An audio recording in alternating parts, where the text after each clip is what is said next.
And it was 1967 when Donald got his most recognizable role playing Adam Drake on the CBS soap opera The Edge of Night. Yeah, remember my first show. We went in. I went in the morning, makeup, run through. No, not a run through, a blocking, and then a dress rehearsal. Then we went to lunch. I sat at the counter at the lunch, and I said, "You guys really do this live?" They said, "Yeah." Okay. So I went back to the studio, did the first show, and it was wonderful. So I did 1,748. Wow. You remember any storyline? The character Adam was created by head writer Lou Schofield, and Donald explains to us who Adam Drake really was. He was an attorney. He was honest. He was direct. He had a sense of humor. And he was competent. And I felt a certain responsibility for all of those qualities. And so if anything came up, in dialogue or anything that was against that, there would be a good reason for it, or else we could change it, fudge it.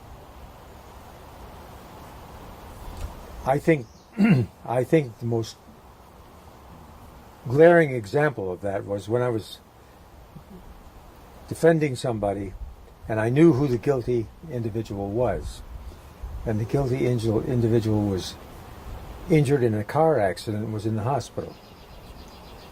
And I had been talking with this guy, trying to wear him down and get him to admit his crime.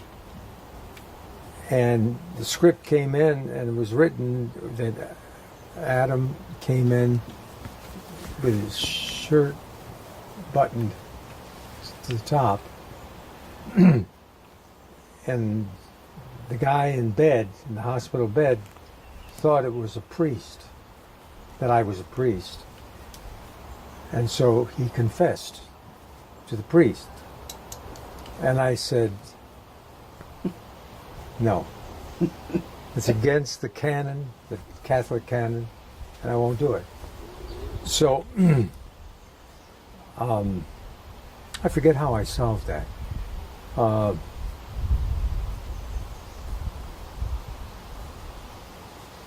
I forget how I solved that. But anyway, we solved it. Perhaps for some actors and actresses, switching from stage to television might be difficult. But Donald tells us that it wasn't very difficult for him to adjust from going from stage and movie to daytime television. It's there. That's what you're doing. And you're talking and you're not reading or off a teleprompter. And I never read off a teleprompter. I refuse to do that. You're either paid to act or you're paid to read. And I was paid to act.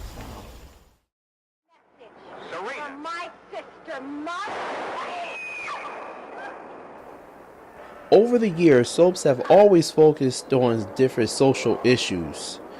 But The Edge of Night did things a bit different. And Donald explains to us what made The Edge of Night so different amongst other soap operas of his time. Live. And it was a mystery. And it was male oriented, much to the consternation of some of the actresses. But it really was a show males could connect with. And it was written by a guy who was really good, Henry Slessor. He could write mystery, and he had the unique talent of putting the right people in the right room at the right time, so that it wasn't a bunch of people standing around just uttering cliches. Characters had a reason to be in that room, and they had a reason to either be in conflict with one another or to be in concert with one another. And that's what drama is all about. But if you don't have, and I mentioned sexual tension before, if you don't have tension on screen, you don't have anything. You got gossip. And what we had was really good tension, dramatic tension. It was mystery tension, and there was love tension. So it was a wonderful mix.